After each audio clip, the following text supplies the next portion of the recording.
Hello everyone. Thanks very much for coming along to the UNICA Wealth and WLF Accounting and Advisory Federal Budget Seminar. Thanks for coming out on this starting to be quite cold evening. It'll probably no doubt be a bit chillier when we walk out tonight. My name's Paul Lyons, I'm one of the partners at WLF.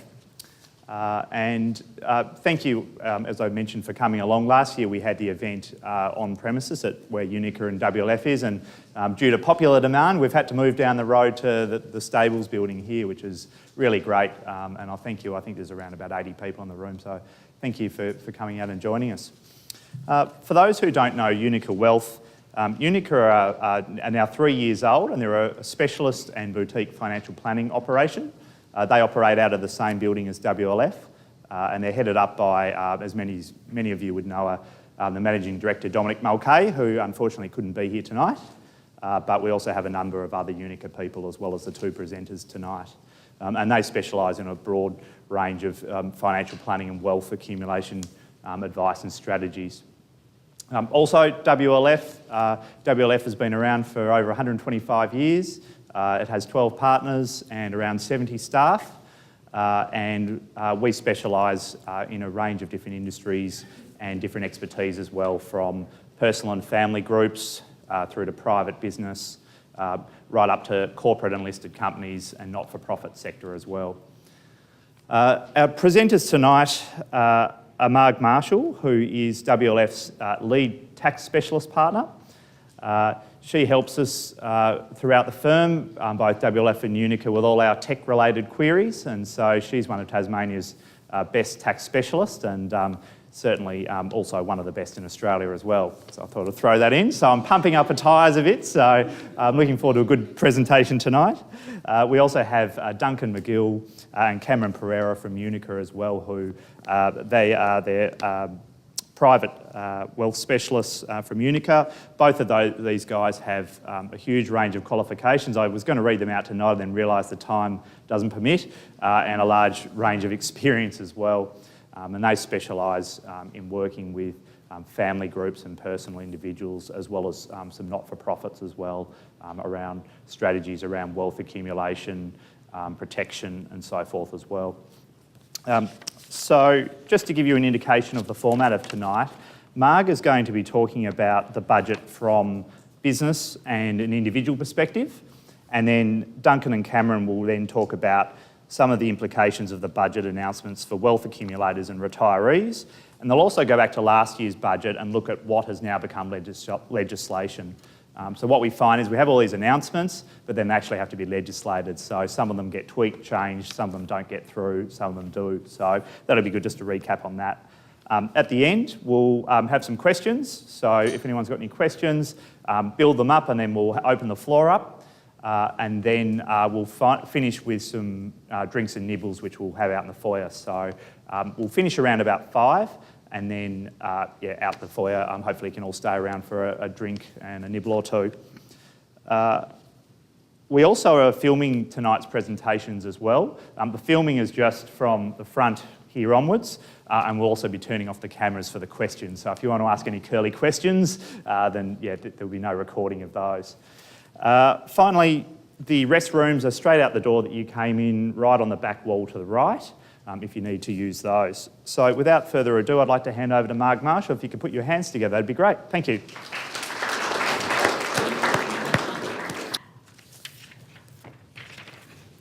So thanks for that introduction, Paul, and good afternoon, everyone. This afternoon, as Paul said, I'm going to briefly run through the key tax initiatives in the budget that we see as having the most impact on our clients. I'm going to start with individuals.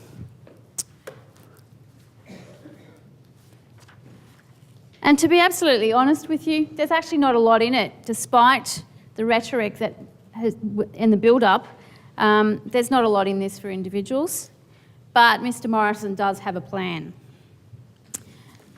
And his plan is around personal income tax brackets. It's a 7-year plan, which is interesting from a budget perspective because budgets tend to not look much past about 4 years. So that's an interesting thing. And he was heard today to say that this whole plan is going to be legislated at once, and he's not interested in splitting it up. So that's going to also be pretty interesting politically. So the plan is to introduce a low and middle income tax offset, relief from bracket creep, and remove the 30% personal income tax bracket. What that actually looks like when you break it down. So step one is the LMITO. The accountants in the room will shut up because this is yet another acronym for us to remember. The LMITO is the low and middle income tax offset. We already have a low income tax offset in the system, so this is a different one. It's in addition to the low income tax offset. It's non-refundable and it'll be applied to an individual's tax calculation when they lodge their tax return. It's set to be in place from 2019 until 2022, after which the next steps of the plan will be implemented. You've no doubt also heard today that it's $10 a week. That's the maximum, but it's actually not hitting anyone's pockets on a weekly basis. As I said, it's going to be when you lodge your tax return. It also doesn't hit the pockets of anyone who's not working at all. The slide shows roughly what it's worth at different income levels. And the only thing that I would say is, as it's not a refundable tax offset, it won't actually help to pay for Medicare levy. And if there are people who have a strategy of having a little bit of extra tax taken out of their pay, then that strategy needs revisiting, because this will only reduce their tax if there's actually tax to pay. So if you've got extra PAYG withholding being taken out, we need to have another look at that. So step two, what Mr Morrison likes to call bracket creep relief.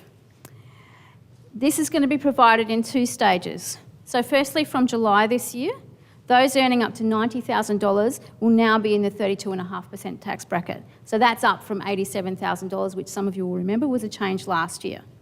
So that'll see a small number of people bring home a little bit more after-tax cash.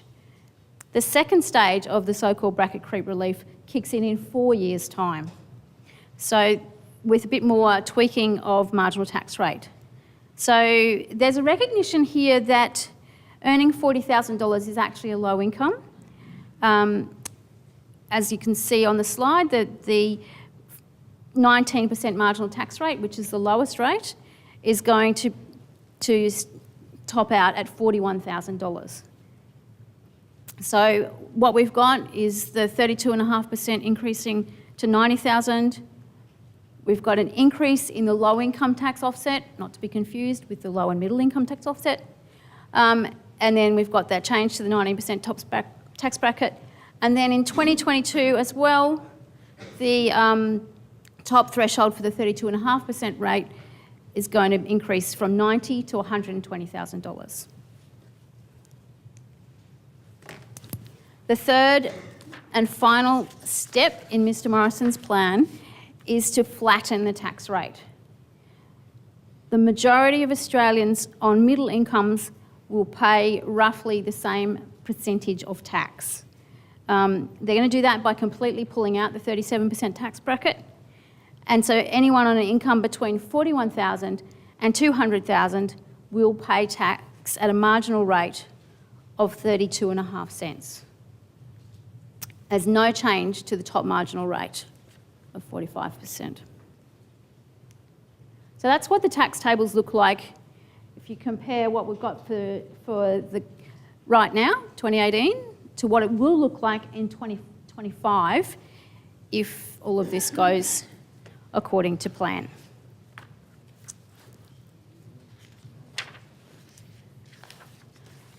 And for individuals, that's really it. There's not much else in there. So I'd now like to take a look at some of the broader income tax measures that have been included in the budget. Research and development, or as we like to call it, R&D. There are some significant changes to the calculation of R&D. Again, if you're a keen reader of the financial press, you'll have noticed that there's been some talk about how much has been paid out in R&D refunds to companies over the last few years with the changes to the incentive a few years back. And the government's starting to see that they need to be paring that back, so it would seem. Anyway, these changes are mostly at the big end of town, however. So companies with turnover of $20 million or more. But a couple of changes that do impact companies with a turnover of less than 20 million are a change to the rate of the R&D tax refund so that it's set at 13.5% above the company tax rate. The reason they've done that is that some of you, or most of you, should be aware that there are changes to the corporate tax rate and they apply to some companies and not to others. So rather than just having a flat R&D refund rate, we've got a premium of 13.5% over the top of whatever corporate tax rate the company is paying at the time. And the other relevant change for companies with less than $20 million is that the tax offset refund is going to be capped at $4 million. So if, and that will be for most R&D entities. There's a couple of minor exclusions. So we all like our $20,000 write-off if we're in business, and that's been around now for 2 years. And some of you will remember that last year that was extended. It was originally due to finish on 30 June 2017, and there was an announcement in last year's budget that was extended to June 2018, and this year we're getting another extension to it. So that's really good news if you're still trying to replace or upgrade lumpy bits of equipment for your business. Just be conscious of the definition of small business though. In this instance, it's the $10 million turnover test. There are a number of different definitions of small business when you're looking at tax laws, and you need to make sure you've got the right one. So this one is for 10 million.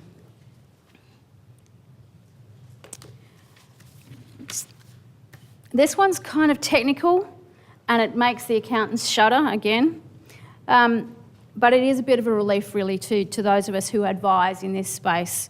And so for our clients who have got some old Div 7A loans or old unpaid entitlements out of trusts, there are some changes to the rules coming.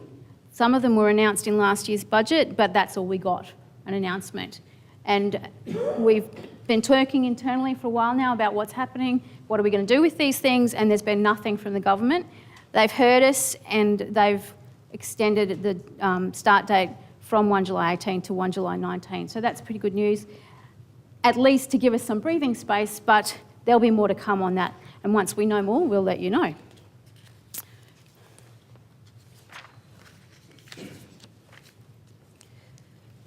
Oh, yes. This one's really come out of nowhere. I didn't hear anything in the lead up to the budget about this, and the devil's really going to be in the detail. Employers and businesses that are required to withhold PAYG from wages and contractor payments must have paid that withholding to the ATO in order to get a tax deduction for the wages or the contractor payments that they're making. So for those of you who've been in business, this is a bit like where they went with superannuation. If you hadn't paid your superannuation payments by the due date and you had to pay superannuation guarantee charge, that wasn't tax deductible and you lost the tax deduction for the superannuation payments. It's a similar kind of thing. However, I think it's a little bit more complicated, and as I said, we've got no detail. That's usually how budgets work anyway. There's never any detail and we have to wait. But I've got a few questions about that. I wonder about businesses that have payment arrangements for the ATO in order to assist their cash flow. Is it a deferral of tax deductibility until it's actually paid, or is it a penalty? Is it if you haven't paid by the end of the year, that's it? So you haven't paid your last quarter's PAYG withholding, that might be worth $200,000 in wages, and that's just not tax deductible. I certainly hope not, because that's really harsh. And what about quarterly payers? Like, if someone's actually got, if your quarterly BAS isn't due for June until the 28th of August, but you're lodging your tax return in July, I'm not quite sure how all that works. So that is definitely a wait and see, but we'll certainly be staying on top of that one to let people know. In addition, the director penalty regime, which is the thing that says directors are responsible for debts of companies in certain circumstances, that's been extended now to include the GST, luxury car tax and wine equalisation tax. Until now, directors of companies have been made personally liable for PAYG withholding and superannuation guarantee charge debts of companies. So these taxes have now also been added to the list of ones that the ATO can come after directors personally if the company hasn't met its obligations. Testamentary trusts. So this one's a bit of an odd one, but what the budget is saying is that the concessional tax rates for income of minors from testamentary trusts will not be available where that income has come from trust assets that are unrelated to the deceased estate that set up the testamentary trust. So ordinarily, minors who receive income from testamentary trusts get the benefit of adult tax rates. Other passive income of minors, bank interest, shares, that sort of stuff, that where they haven't actually earned it, is taxed at higher rates. But for testamentary trusts, the concession is there to give them adult tax rates. This measure relates to the injection of assets into the testamentary trust that didn't originally belong to the deceased. It's not a strategy, I must say, that we see that often, but it's out there, and it's definitely been identified by the government as a mischief, if you like, and so they're trying to address that.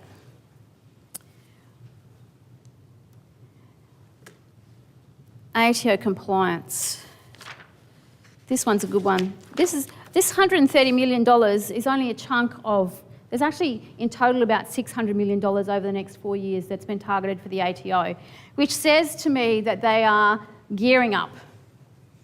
They're really looking for more resources to be able to make sure that we're all doing the right thing and standing on the straight and narrow line at all times. You'll have heard, no doubt, in the media in the last couple of months about the Commission of Taxation's comments that it's really the overclaiming of work-related expenses that is the big problem in tax, and that a major part of that problem is actually tax agents. So this funding, while there's nothing in the budget that says they're targeting work-related expenses, there is a little bit that says they're looking at individual taxpayers and their tax agents. It's a warning to us that work-related expenses is well and truly in their sights. That's what they're going to be looking at. And the ATO will have the resources to audit and investigate claims that they think are dodgy. Of course, at WLF, we don't make any dodgy claims, so we'll be fine. But we've all been warned. And whether we like it or not, audit activity will occur, and so we need to be prepared and be sure that we've got the right answers for when that does happen. So just a few other changes in the budget, still tax related, but I can't call them individual or business necessarily. So reportable payments is the first one, sorry, there we go. So the taxable payments reporting system is going to be extended to security services, road freight transport services, and computer system design industries. Again, that's about the limit of the detail that we have, so what some of those things might actually mean. It's particularly computer system design industry, I'm not sure what that might encompass. But basically this means that businesses in those industries will now be required to report to the ATO when they make payments to contractors. This is an expansion of the system that started out for the construction industry a few years ago and was extended last year to include cleaning and courier contractors. So we've now got a few more industries in there. And I suspect that we will continue to see more industries being brought into this net. It's not really out of line with their single-touch payroll and all their other measures that they're coming to try and get real-time information out of businesses as to what people are being paid and what debts should be being owed. If anyone knows anyone or is into microbrewing, this is good news for them. There's an excise refund scheme that has a cap of $30,000 currently on it. That's being increased to $100,000 to try and help out the microbrewers with their businesses. Again, absolutely no detail around this, and yet to see exactly who it might cover.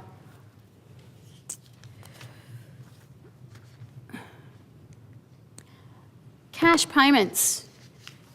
There's been a fair bit of talk at the ATO about the black economy and how much that costs our country. And one of the things that they're going to do is limit the ability to accept cash payments. So if you're in business and one of your customers wants you to pay cash for something, if it's worth more than 10 grand, forget it. However, in legitimate businesses, I actually fail to see that how this really would occur that often. I'd say it's rare, and I'm not sure how they propose to enforce this either, because the people they're trying to target are generally not going to be the ones who are going to start telling their clients, oh, you can't give me cash. So it's going to be interesting to see. One thing that's not in my slides, but I'm a bit of a cricket tragic, so I'm going to bring it up. The ICC, the International Cricket Council, is going to be exempt from income tax for the ICC World T20 competition being held here in Australia in 2020. So I'm hoping for that exemption to be reflected in ticket prices. And finally, just a quick update on some things that were announced in last year's budget.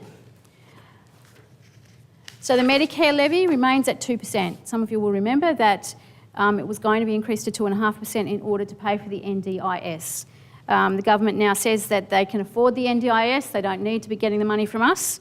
So let's wait and see on that. I'm somewhat sceptical. The affordable housing measures, which were announced in last year's budget, are currently before the Senate. The key one there, I suppose, for us would be the 60% CGT discount if we've got capital gains on residential properties that have been used to provide affordable housing. So it's a measure that's a little way down the track, probably. With the whole affordable housing issue being really hot, particularly in our local context, it was really interesting to note that the budget has got absolutely nothing in it about that this year, having addressed it quite substantially last year, but nothing yet being implemented. We didn't see any further update on anything in this year's budget. That's it from me. And I'll hand over to Cameron and Duncan, or Cameron to start with. I don't think.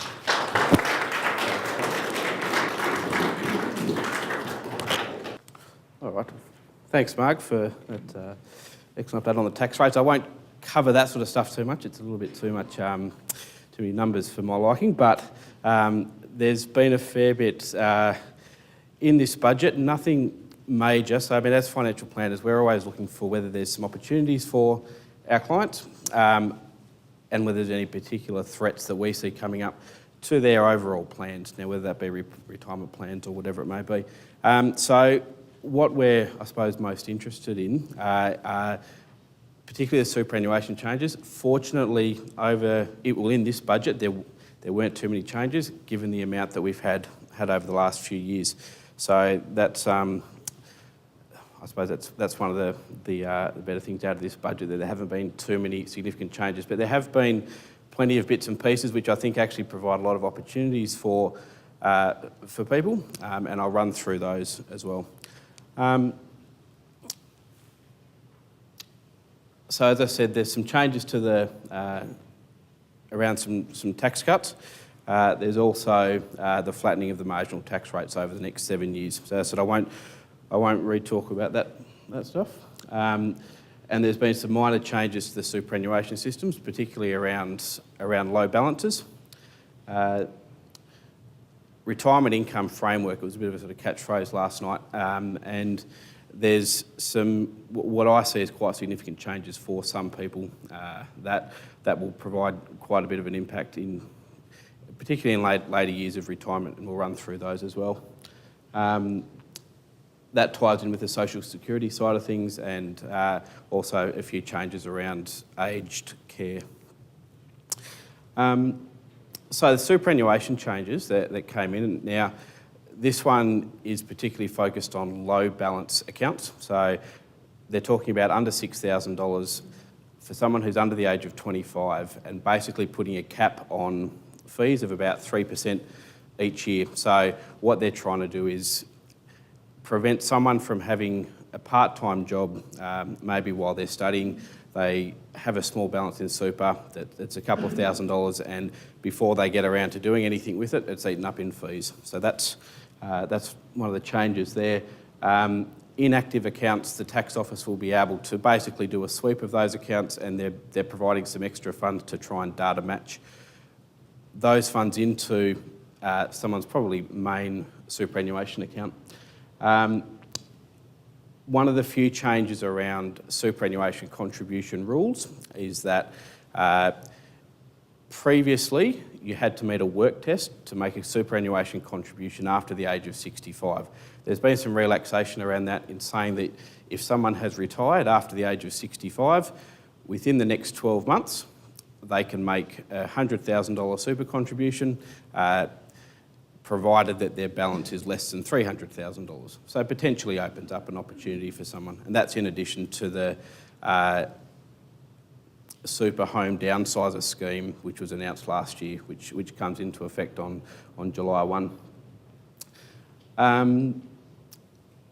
Preventing concessional contribution cap breaches. So obviously superannuation contributions are 9.5% of salary.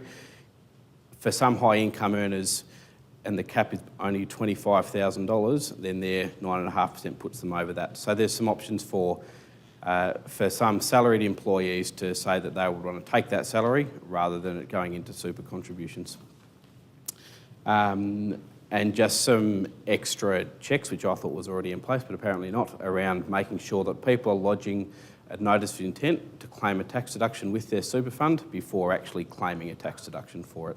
So there's some extra supervision apparently coming in around that. So as I said, no huge changes around super, but some sort of changes around the edges, if you like. The retirement income framework, there's been in the past, it was quite straightforward for someone to go out and take a life pension or life annuity, in that when they purchased that, they knew that they were going to receive it over the rest of their life. So it provided a lot of certainty. There's a push now, and there'll still be a fair bit of industry consultation to go, but there's a push now for all superannuation funds to provide a life annuity type option. So that'll be legislated as well at some point. So just giving individuals a little bit of certainty around that. There's also some changes to how those life annuities are treated from a centrelink age pension or other form of pension test, because often it's not the full amount, the full purchase price counted towards that. The pension work bonus, essentially if you're on an age pension or some other form of pension, the government actually allows you to go and work and earn $6,500 each year before they start to count that income towards your assessment for an age pension. They've just increased that to $7,800 a year, so it really just means that you can work a little bit extra before it affects your age pension. The next one I think is probably the main opportunity I see from a financial planning side of things, and what it's trying to do is increase the available income streams for retirees. So it's a little known scheme which has actually been around in the past, but it was only available to people on an age pension. They're extending it to anyone over age pension age. Effectively what it means is, you've probably all heard of reverse mortgages. The government's basically going to start offering reverse mortgages to people to be able to say, well, you can start to lend against the value of your home. You can add that to a government pension, and you receive that weekly. And they'll apply different levels, or the amount that you can borrow based on age. So if we take, for example, someone who's on a full age pension, that provides for a couple homeowner about $35,000 a year, and let's say they had a $500,000 house, they will most likely be able to effectively borrow against that house, and there's certain caps that based on age that you can borrow up to, but you can potentially add an extra $17,000 to your income each year. The downside is obviously that asset isn't fully intact in your estate, or if you sell the house. So there are some downsides to it, but for people who are wanting to stay in their own house, more than happy to spend, if you like, the value of part of a potential inheritance, whatever it might be, then there's an option there. And I think that's probably one of the key opportunities for people. And the extension of that scheme, as I said, is a bit of a bonus, really. A couple of changes to self-managed super fund rules. Previously, four members was the maximum for a self-managed super fund. Interestingly, 90% of self-managed super funds have 1 or 2 members. It's currently 4, that'll be increasing to 6 as the maximum number. So potentially that provides some opportunities for, just thinking about it today, if there's a group of business owners who want to be able to buy their commercial property that they operate their business out of, and they've got six owners, that might be an opportunity, or a larger family who wants to have a family self-managed super fund. There's some relaxation around the audit requirements for self-managed super funds. At the moment, every year, those funds needed to be audited. If that fund has a sound track record of compliance, then potentially they can change that to once every 3 years. Now, whether that's a good thing or a bad thing, I think most of the issues come in the self-managed super fund space where people are buying the wrong type of assets or doing the wrong sort of thing. It may not be a great thing that those funds are only audited once a year, but I'm sure there'll be a bit to go on that one. Couple of other bits and pieces. There's been a fair bit of press about increased funding for aged care. I haven't seen there being any changes to the rules around that. Basically extra funding and more places, if you like. And one of the other things which, as a business, we're quite big on around estate planning. They're now developing a national register for enduring powers of attorney. So I think that's quite a good move, really, just in terms of making everyone's intentions known on a national database. I'll hand over to Duncan now. As I said, we'll have a few sort of questions at the end, if anyone has any. Thanks, Cameron, and thanks everyone for coming along. Excuse me. One thing we're always interested in when advising our clients is the potential impact on equity markets that budgets and other major announcements bring up. And I guess in one way, the reaction of the market lets us know whether there are any surprises in the budget for equity markets and analysts and the like. I think it's fair to say that the reaction today on the Australian market has been fairly subdued. At midday, the All Ords was up about 12 points, so 0.2%, and that was after a fairly soft lead from Wall Street overnight. So what that tells us, I think, is that there's nothing in this budget that's caused major alarm for markets and nothing that was really unexpected. I think that's kind of been the theme of the relative magnitude of the changes that we've seen in the budget this year. The other thing we like to look at is what the forecasts are for the economy and how the environment looks over the forward estimate period, at least in the government's opinion. I know in this case most of these figures are also based on RBA expectations as well. So the budget itself continued the jobs and growth thematic that has been a feature of previous budgets from this government, and has had an overlay of some fiscal responsibility too in terms of reduction in the deficit. On the whole, we believe, and analysts believe, that it should be mildly positive for equity markets. So there's been some stimulus in the form of the major infrastructure spending, so $24.5 billion, I should say, of projects announced, including the Melbourne Airport Rail Link, Snowy River Scheme, highways in Queensland and quite a bit in Western Australia as well. So there's a big spend by government in infrastructure. Also, as Mark mentioned, there's some tax cuts and the forestalling or the cessation of the plan to increase the Medicare levy. So that means a little bit more money in consumers' pockets and a little bit more money to spend in the economy. So on the whole, it's been a budget we feel is relatively positive for equity markets. The other thing is the leading indicators. GDP growth is forecast to be 2.75% and growing to 3% in 2019. So that's fairly strong, and I think those estimates have been described as cautiously optimistic.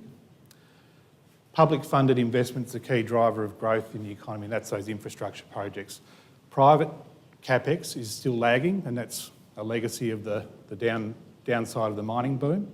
So some industries are positive, mining is a bit of a drag on that sector. Unemployment, currently 5.6%, forecast to reduce to 5.25 in financial year 19. Now, it's getting pretty close to what is considered to be the natural level of unemployment of around 5%. So the economy is getting reasonably close to full employment at that point.